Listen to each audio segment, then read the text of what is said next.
May Day celebrations, which are expected to take place later this week. We are now joined by COSATU spokesperson Matthew Parks, and he joins us now via our video link. Matthew, thank you so much for your time this evening here in SABC News. Let's start off here.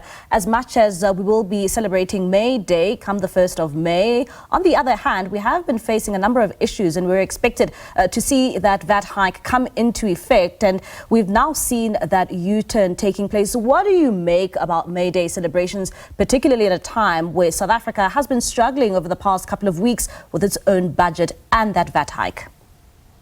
Good evening. Thanks for having us. I mean, look, for us, Workers' Day, May Day, is a chance for workers to celebrate the achievements they've won. And as South Africa Workers COSATU, the trade union movement can point to quite a few victories. A progressive constitution. We're celebrating 31 years of democracy today. More progressive labour laws that help protect the rights of millions of workers. That's 61% of the budget, the current chaotic budgets, so to speak. 61% of that is invested in working class communities. We have seen the national minimum wage raise the wages of 6 million workers, poorly paid workers across the economy in the past few years. So we're beginning to see quite a few, significant shifts. Last year we managed to achieve the two-part pension reform, which has put 44 billion rand into 2.4 million workers' pockets. So there's quite a few things we can celebrate that we have managed to achieve as a trade union movement, that workers have managed to put into law through years of struggle. But of course, when you have a 41% unemployment rate, when you have a 71% youth unemployment rate, when you have really entrenched levels of poverty, of inequality, endemic levels of crime and corruption, especially in our townships, then there is much not to celebrate as well. There's much more that needs to be done. But I think even with the current budget difficulties, the messiness of passing the budget over the past 2 months, we can also point to positive things in that regard as well.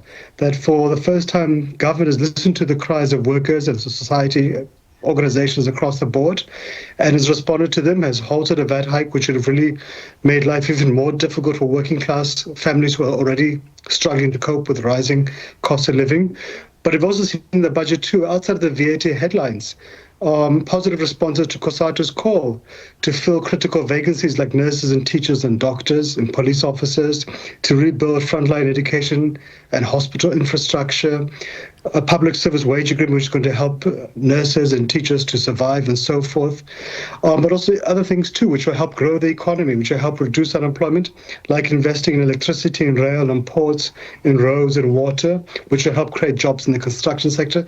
So I think for us it's a chance to celebrate the gains, to remember those who have come before us, who have made huge sacrifices, the Elijah Bahais, the John Gamomos, the Darcy Septembers and so forth, but also to say what more needs to be done to really improve the lives of workers, because most workers live very, very difficult lives across the country.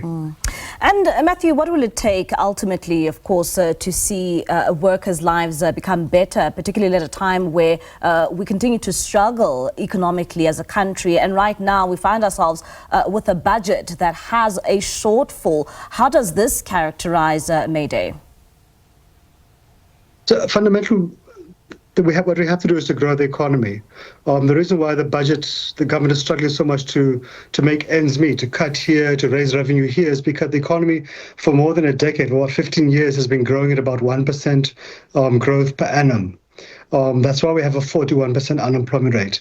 And when the economy can't grow, we're not able to create jobs, when we're losing many jobs, then things are going to remain under huge pressure. And ultimately, the fundamental task we have to do is to make sure every single South African has a chance to have a job, a decent job, a job which pays a living wage, where the employer abides by the labour laws, where you have a pension, we've got medical cover and so forth.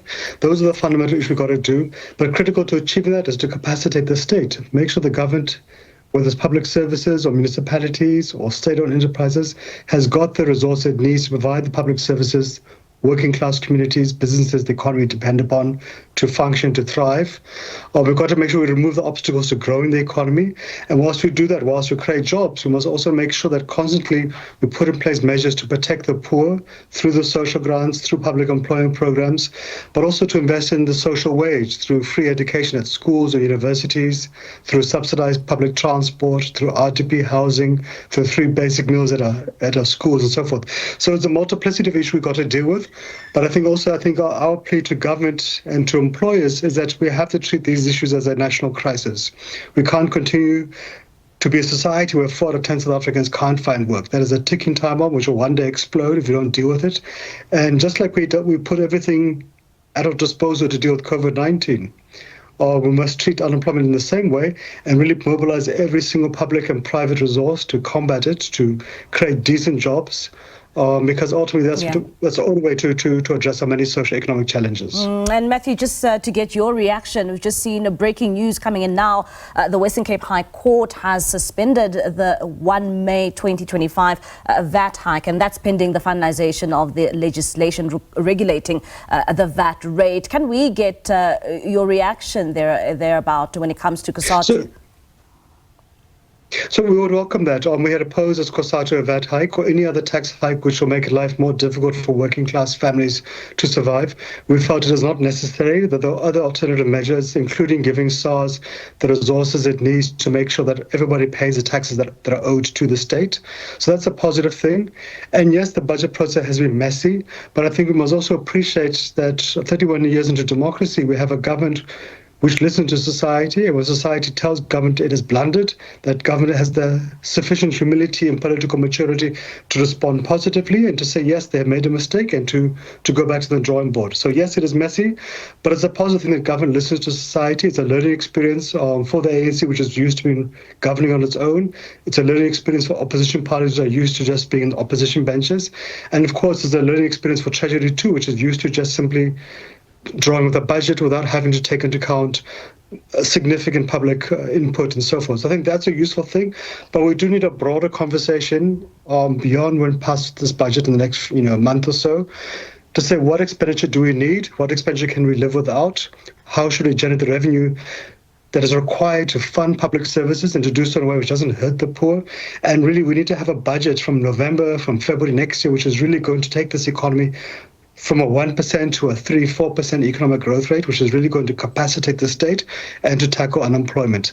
But I think for us, this is welcome news, and I think it's good that in our democracy, 31 years down the road, the workers' voices are being heard. All right, Matthew, thank you so much for your time. That's COSATU spokesperson Matthew Parks there, just giving us his insight in terms of May Day and what it means for COSATU. At the same time, just giving us his reaction when it comes to that breaking news. And of course, let's remind you again, breaking news coming in. The Western Cape High Court has suspended the 1 May 2025 VAT hike pending the finalization of the legislation regulating the VAT rate or the final determination of Part B, whichever comes first. And the National Assembly and the NCOP resolutions on the 2nd of April 2025 to adopt the fiscal framework has been set aside.